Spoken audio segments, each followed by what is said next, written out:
here. I'm doing a series on people that inspire me through adversities and they didn't give up. And they're a miracle, to say the least. And I'm interviewing a woman who has been through the ringer, to say the least.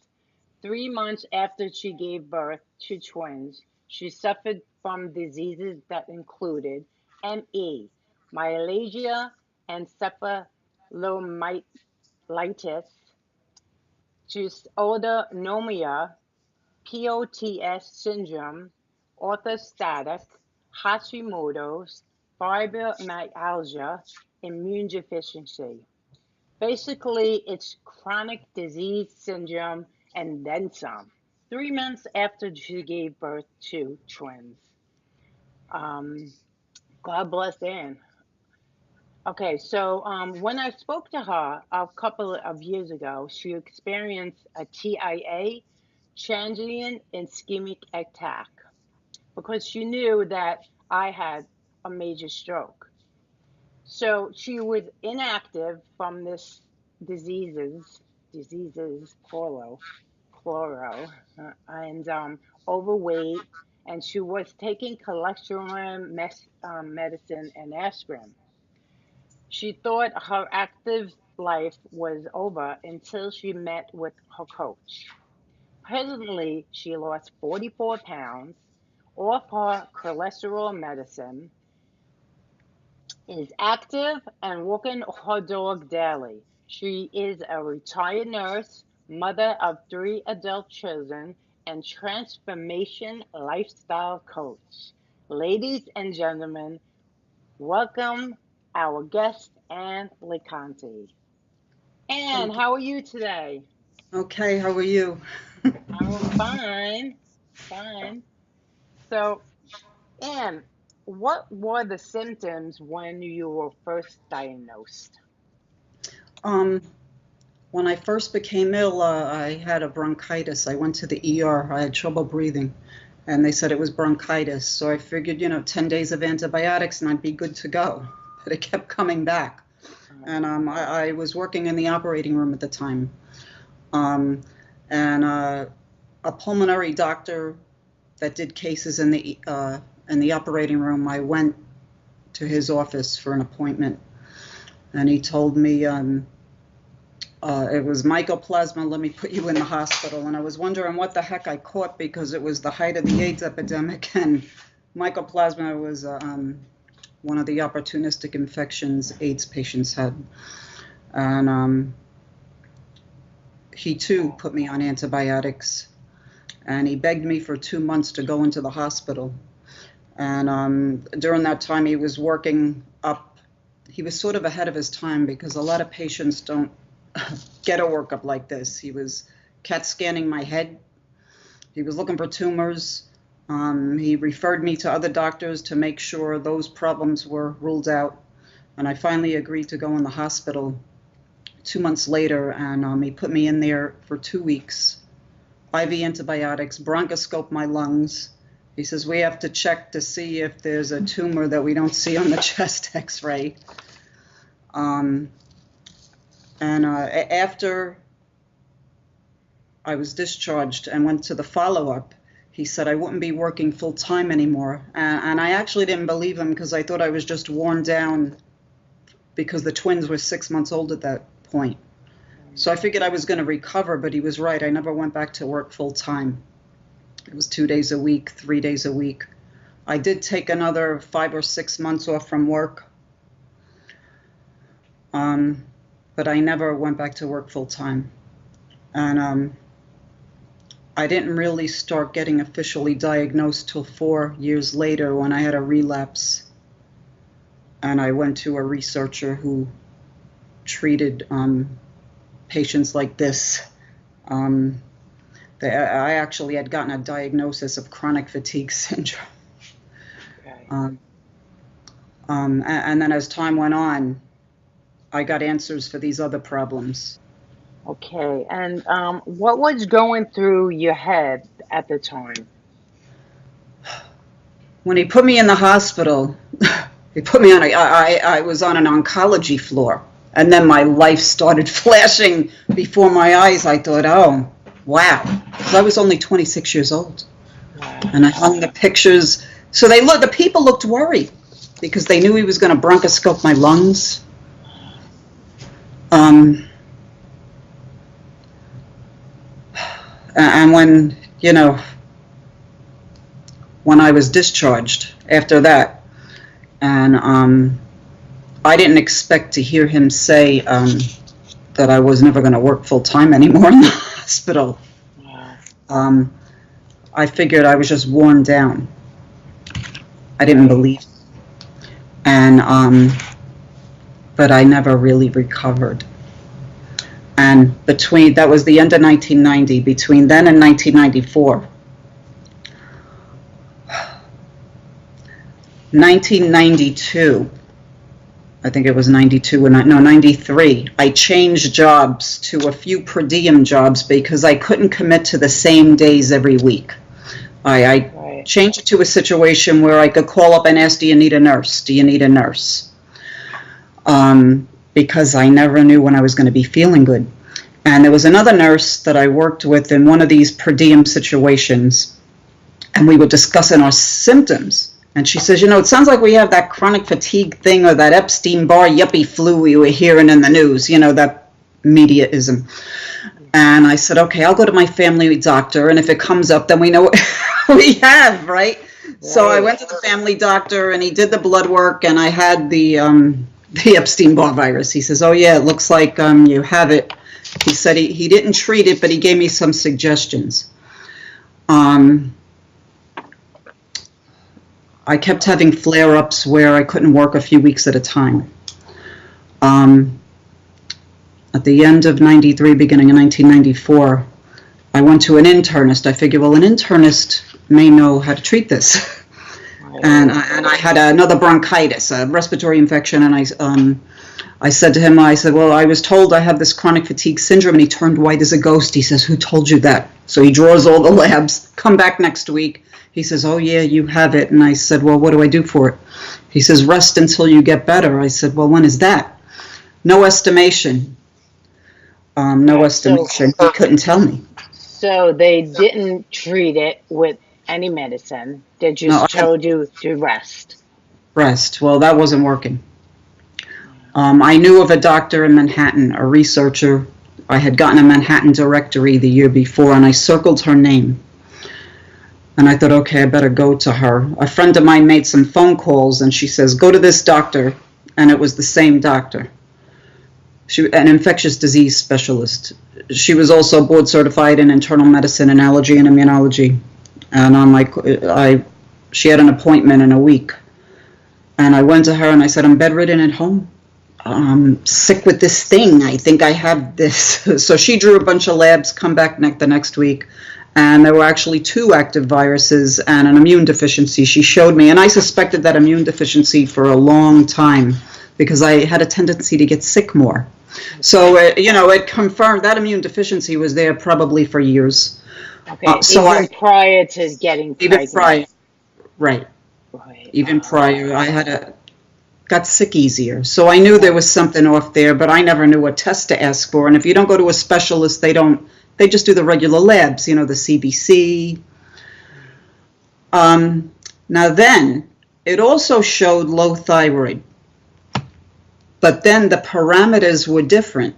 The parameters for the TSH level weren't changed till 2002 by the American Association of Clinical Endocrinologists. So in 1994, that was considered, my level was considered normal, but it really wasn't. It was low thyroid, but that wasn't diagnosed. That wasn't diagnosed till 2009, and it was Hashimoto's at the time. Wow. Right. Wow. I didn't get the dysautonomia, actually the orthostatic diagnosis till 1996 from a cardiologist down here in Florida. I went to the test. I told the doctor, I think I need this new test. I had a couple of friends that were in a study, and it found that we had a low blood volume. People with chronic fatigue syndrome or myalgic encephalomyelitis. ME is the real name. And I said, I think I need that test. Sent me for the test. Now that cardiologist at the time, he said, it doesn't look like the neuromediated. He says it looks like the orthostatic hypotension, but he really didn't diagnose it right. I'm going to an expert now. We went over the vital signs. He says, oh yeah, it's POTS syndrome, postural orthostatic tachycardia syndrome. But my heart doesn't race 160. There's a 30 beat difference between laying down and standing up. Wow.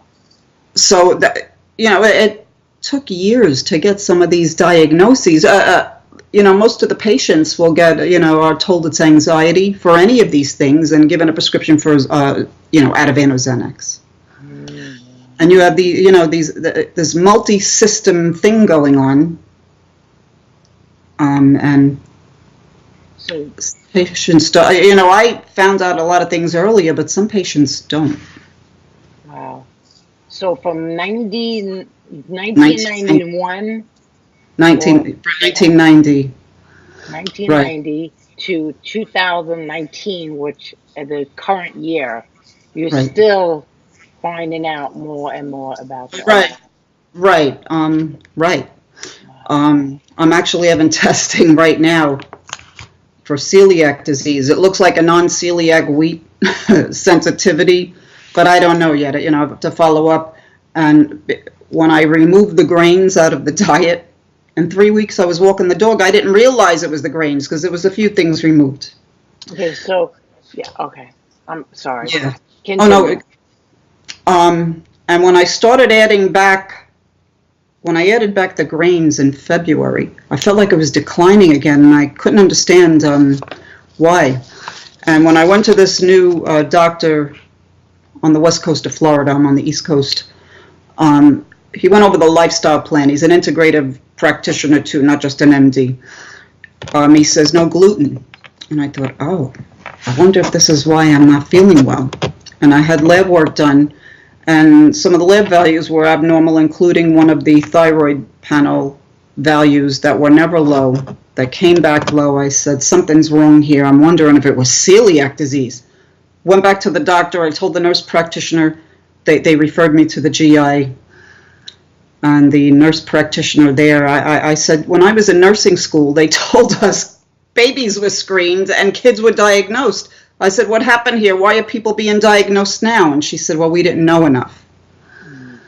Because when I went on the celiac website, I did the survey and I had 19 of the symptoms.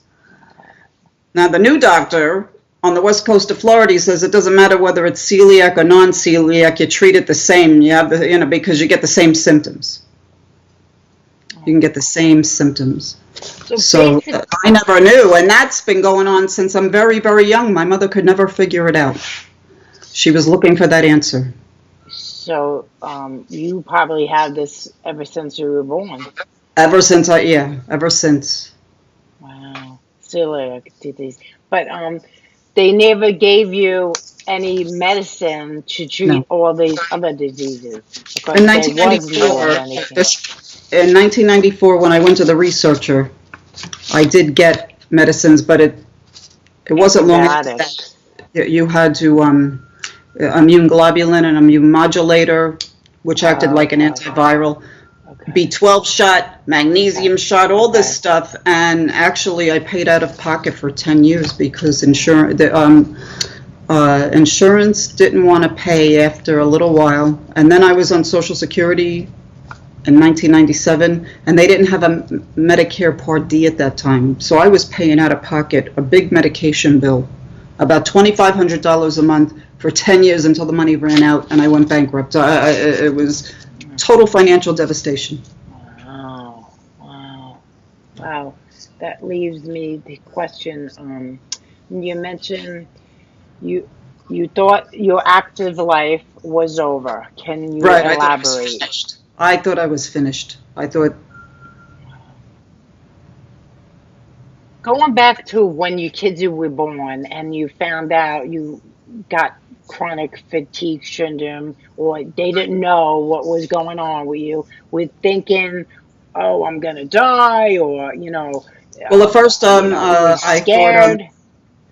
At first, I thought I'm the original doctor. At first, I thought, no, he doesn't know what he's talking about. I'm just worn down from these babies. I'm going to be fine. Okay, so yeah. I never. It wasn't until a couple of years later I thought, he was right. I'm not recovering from this thing. He was right. So then, when you called me when you got the TIA, Right. You were on cholesterol. You were Right. I had been on overweight. cholesterol medications a while. And the doctor, he sent me for the MRA scan. They didn't find anything, but he also prescribed aspirin. You know, they were looking to see if there was a stroke.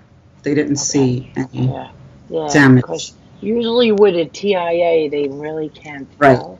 Yeah. Right. So it was diagnosed as transient ischemic attack. So baby aspirin. So what prompted me to interview you was that I saw on Facebook where you can reach Anne. She lost 44 pounds, and I said, "Oh my God, she's a real winner. She's a champion." You know, what changed from being inactive or to weight loss? You know, what changed? I was watching this group, and they happened to be a bunch of nurses. A couple of groups. I was looking to see what the nurse entrepreneurs were doing, because a friend of mine said, "You got to use that degree of yours. There's something you can do." I says, "I don't know. I had no idea nurses were into all this entrepreneurial." Right. Until about 2014, 2015, I linked up with one from Twitter, because we did we were in a bioethics check. And I went into his group, and I started noticing the other groups, and I noticed this group, this nursing outside of the box. And I was following the group. Now, I knew they did some type of coaching, but I had no idea what they did. And, you know, finances are always a problem when you're disabled. And last summer, I thought, okay, let me message her and see what this is about. And so she started coaching me as part of the training. That's what I thought. And when I saw exactly what it was, I didn't tell her I had to lose weight. She asked me. I says, "Oh, just 5 pounds." And a lot of people didn't know, because I hid it well with the big tops.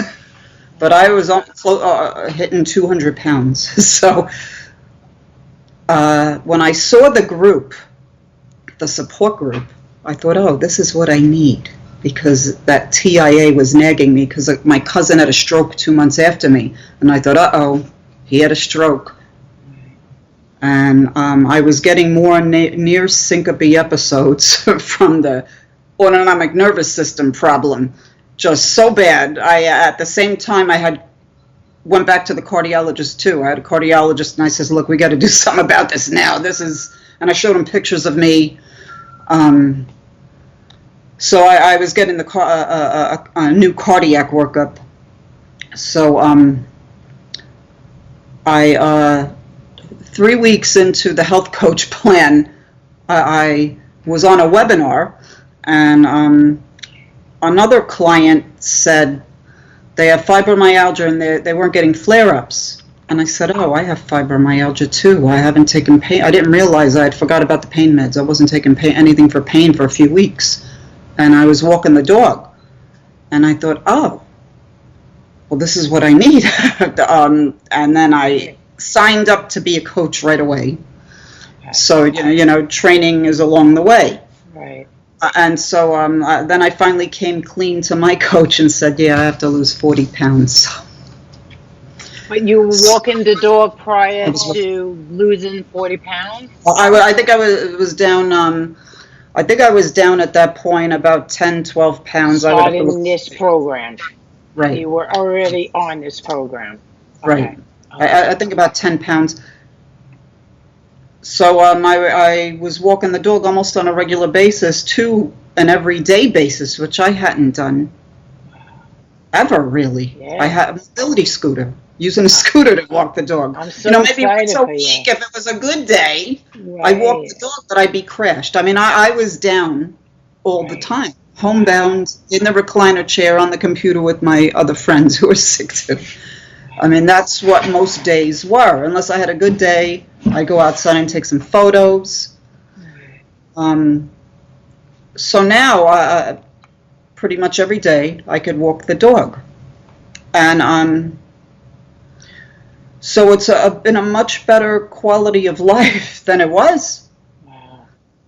And all because of this program that yeah, you're coaching and you're on. Right. And taking a different direction in my own care as far as, I had this autonomic nervous system problem, but I was always down, so I wasn't aggravating it. But when I got up a little more, it started aggravating it because change of position aggravates. Wow. It actually was worse than I thought.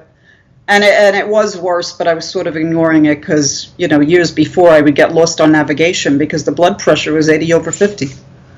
I would go to my doctor in Orlando, and they would be afraid to let me drive home. And I'd have to talk them I would have to tell them, I'm going to a restaurant, I'm going to drink a lot of water, I'll be fine.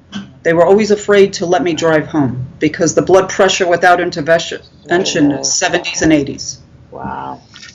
So you're not getting enough blood flow to the brain. So I would actually have to call my ex-husband. You need to help me get home. I'm lost. He would have to pull me up on the GPS and guide me. Wow. It's a highway that gets from Orlando to over here. It's I-95 here on the East Coast because I would end up God knows where. Especially if they were doing construction, I would get off a rung because they're always fixing the roads here. That's what's nice about here.